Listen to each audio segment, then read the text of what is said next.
বন্ধু তো পানি লয়ে যা তো পানি লয়ে যা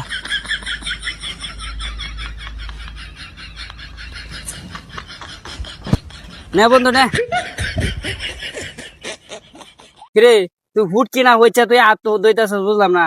আরে বেটা পিছনে গিয়ে কেডা দেখবো মানছে তো বুঝছ না আটটা ধরে লিব পিছনে কি কেউ দেখবো কিনডে কিনডে বাইর কাছে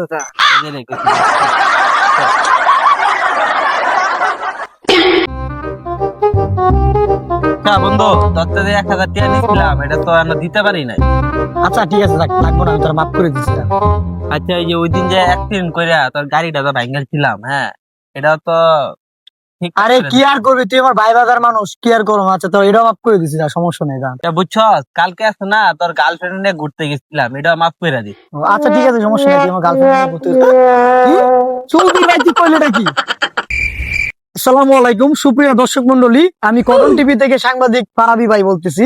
তো বর্তমানে যে মেম্বারের চরিত্র দুশ্চরিত্র একদম ফটকা ভাই, এই মেম্বারের চাল ডাল আদা ময়দা সুজি কিভাবে লুট করে, কাপড় বস্ত্র সবকিছু কিভাবে লুট করে আজকে আপনাদের সামনে তুলে ধরবো। ঠিক আছে, আপনি আমার সাথে থাকুন। আরে মেম্বারে কি করবো, এলাকার বাজেট নাই, মেম্বারে কি করবো, মেম্বারের কোনো দোষ নাই বুঝছেন। সরকার যদি বাজেট না দেয় জনপ্রতিনিধিরা কেমনে সাহায্য সহযোগিতা করবো? হ্যাঁ মেম্বারের কোনো ভুল ত্রুটি নেই, মেম্বার ভালাই আছে, আরো বেশি করে ভোট দিবেন।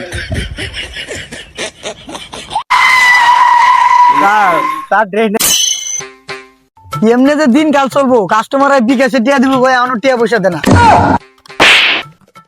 কিরে তুই এলাকায় কার পাহাড়ে চলো? সুধীর ভাই তুই কার ইশারায় চলছ রে? কাকা আপনার লাগে ঝামেলা আছে, আমার লাগে ঝামেলা আছে, ঠিক আছে? এটা আমার বউরে আনবেন না বুঝছেন।